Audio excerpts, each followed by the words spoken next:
Elle est partie il y a 2-3 jours, 3-4 jours. Ouais, elle était là depuis plus d'1 mois. Et elle aurait été couchée par terre, quoi. Alors bon, qu'est-ce que je sais de ça? Rien, quoi, maintenant. D'abord, je les connais pas, je connais pas le nom non plus, ni qu'est-ce qu'ils foutent là. Enfin bon, c'est-à-dire qu'ils savent pas où aller, alors bon, ils couchent par terre, quoi.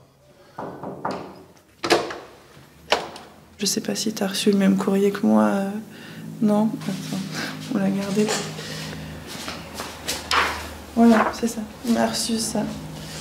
C'est marqué, on va rechanger le code et renforcer la porte cochère à nouveau. Des mecs passant encore la nuit en défonçant la porte ou utilisant le code. Donc défonçant la porte, moi j'ai jamais fait gaffe. Enfin, j'ai jamais vu personne défoncer le code, quoi.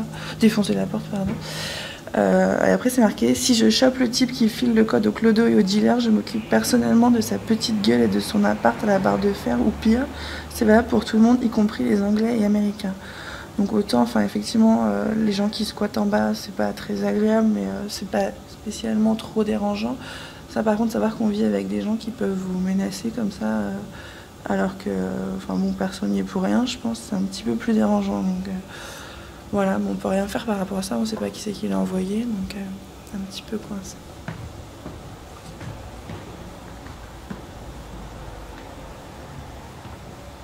Depuis qu'on a changé le code, je l'ai pas revu.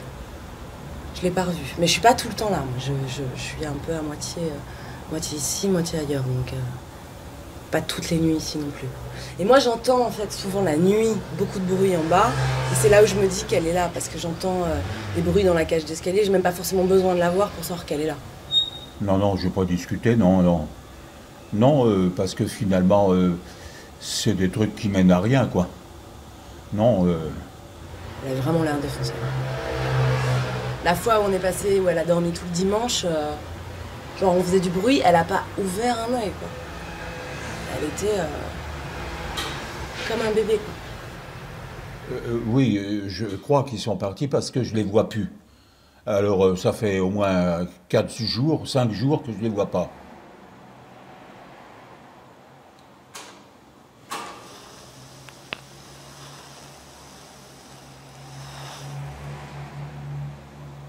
Moi, c'est Sylvie. J'avais jamais vu approcher des gens qui fumaient de la drogue vraiment dans la rue. Et c'est ici dans le quartier, en faisant des connaissances comme ça, que j'ai vu qu'ils en avaient tous en train de fumer de la drogue ici. Puis voilà, tu veux goûter, nana, voilà, puis c'est comme ça. Il faut habiter un quartier en particulier pour se faire aider par l'assistance sociale du quartier, comme moi j'étais un peu partout. Voilà, et c'est pour ça que je suis restée. On m'a donné une adresse dans le 18e, quelqu'un chez qui je reçois mon courrier. Donc je peux me faire aider par des assistances sociales du 18e. Il n'a pas dormi chez lui.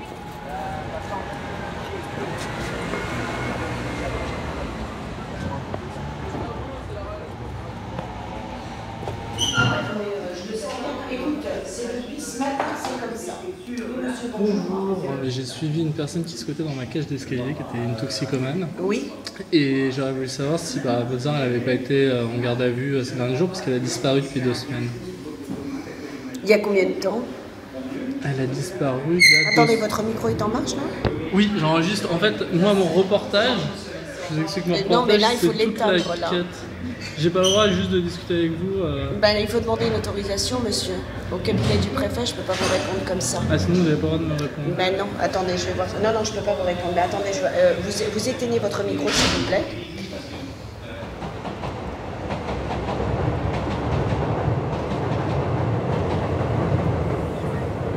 C'est qu'on a fait le sacrifice.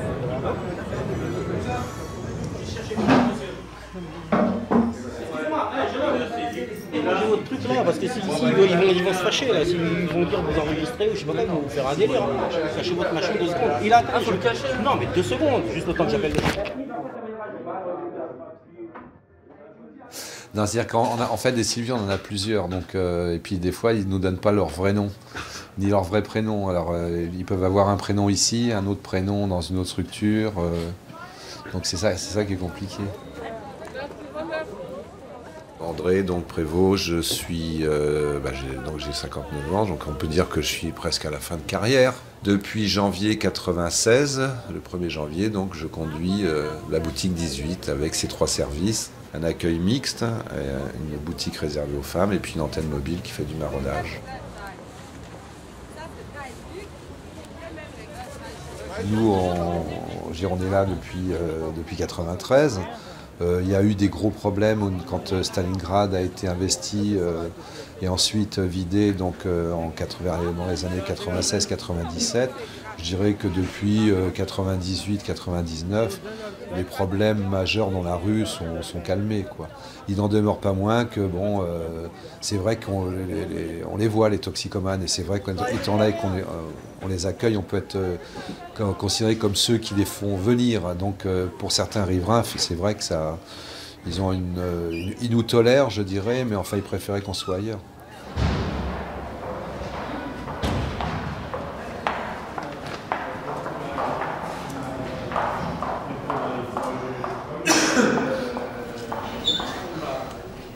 Oui, bonjour, le code 8177 pour Madame Mazion à l'accueil central. Oui, bonjour, Madame Sixier, Albert à l'accueil. J'ai un journaliste qui est là en train d'enregistrer, il vient se renseigner sur un patient. J'ai eu Monsieur Gros tout à l'heure, mais apparemment la communication a été coupée. Avant tout, j'ai essayé de prendre contact avec Madame Tassin, mais ça ne répond pas. Il est bas à l'accueil, avec son micro. Merci.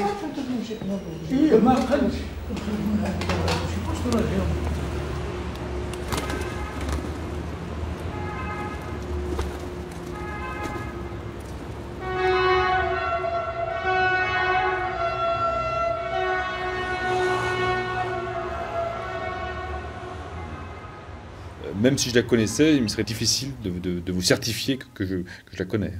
En l'occurrence, je ne vois pas qui c'est, mais on n'a pas le droit de divulguer des informations à qui que ce soit, en particulier qui me dit que vous n'êtes pas de la police, par exemple.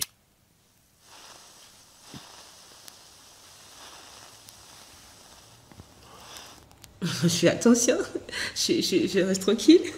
Fais attention, non, j'ai rien attrapé. Ils m'ont dit, t'as même pas l'hépatite B, même pas la syphilis. J'ai fait tout, tuberculose, syphilis, tout ça, j'ai fait tout ça. Tout était négatif. Sauf le cœur fatigué, bien sûr.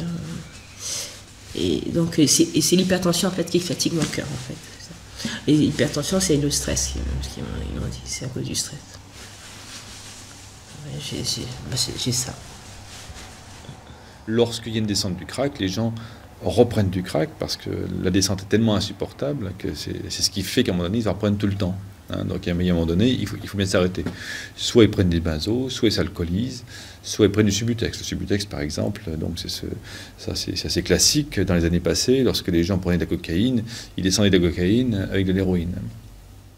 D'accord, ce qui permettait une descente beaucoup plus douce, parce que en fait, les effets, les conséquences du manque de crack, du manque de cocaïne, il n'y a pas d'effet physique, mais c'est des effets absolument insupportables, c'est-à-dire que les gens sont dans une, je dirais, crise plus que d'angoisse, une crise de persécution extrêmement intense. Moi, j'ai jamais voulu. Déjà, une fois, j'ai essayé le crack, j'ai arrêté là, j'ai jamais voulu essayer le reste. Ça va. Si j'ai un problème avec le crack, je vais pas m'accumuler d'autres problèmes sur le dos, ça va. Quoi. Il y en a qui se piquent. Je fais pas ça. Je me suis jamais piqué, je rends des piqûres, une bonne seringue, je suis pas un courant. Donc, j'ai jamais eu envie d'essayer ça. J'ai seulement fumé dans une pipe, tu fumes comme une. Pas comme une cigale, mais enfin, tu aspires la fumée, c'est tout.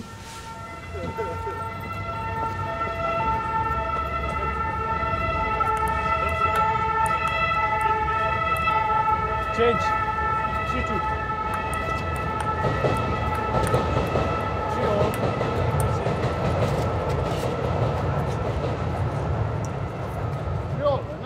faut jamais aussi prêter sa pipe, son matériel et tout, quoi. Moi, je ne prête pas mes affaires, ou bien j'en ai toujours une deuxième que je prête, parce que parfois, tu vois, quand tu n'as pas prêté, tu te fais tirer des ennemis, tu vois. Donc, il y en a une que je prête et l'autre, je dis, je suis désolée, je ne la prête pas, c'est personnel, quoi. Je la cache même, je l'utilise pas devant les gens, sinon, ah ouais, t'as une pipe, tu me prêtes pas et tout.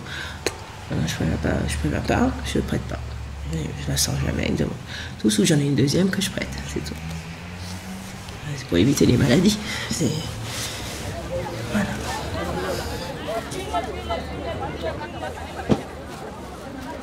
Elle est où la caméra? Si. Dites-moi, elle est où la caméra?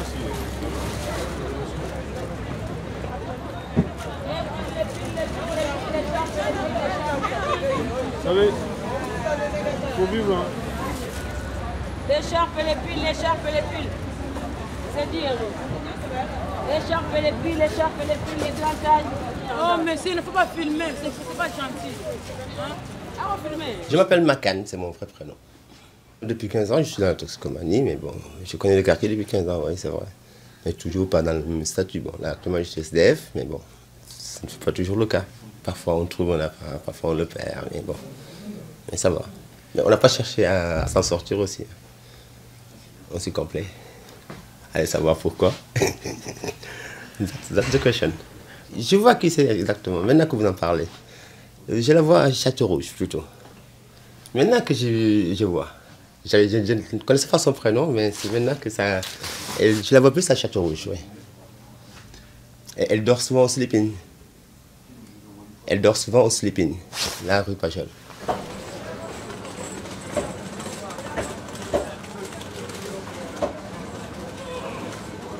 Donc le Sleeping Paris, c'est un centre d'hébergement d'urgence qui a été ouvert en 1994, qui accueille donc des usagers de drogue en errance sur le 18e pour un hébergement d'urgence, avec possibilité de prendre une douche, de laver son linge et de manger un petit quelque chose le soir avant de se coucher.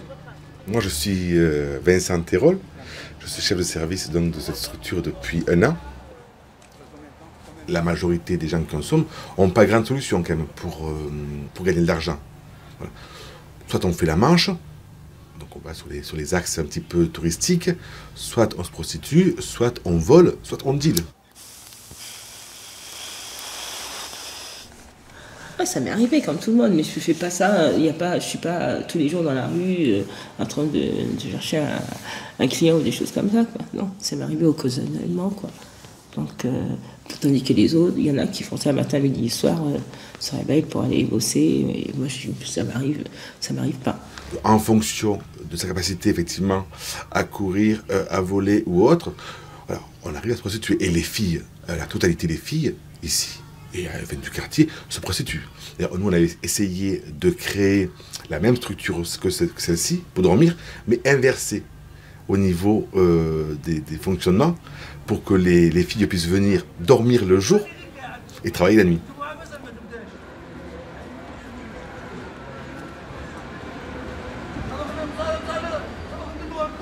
Vous enregistrez quoi, chef? Le bruit, le son, tout ça?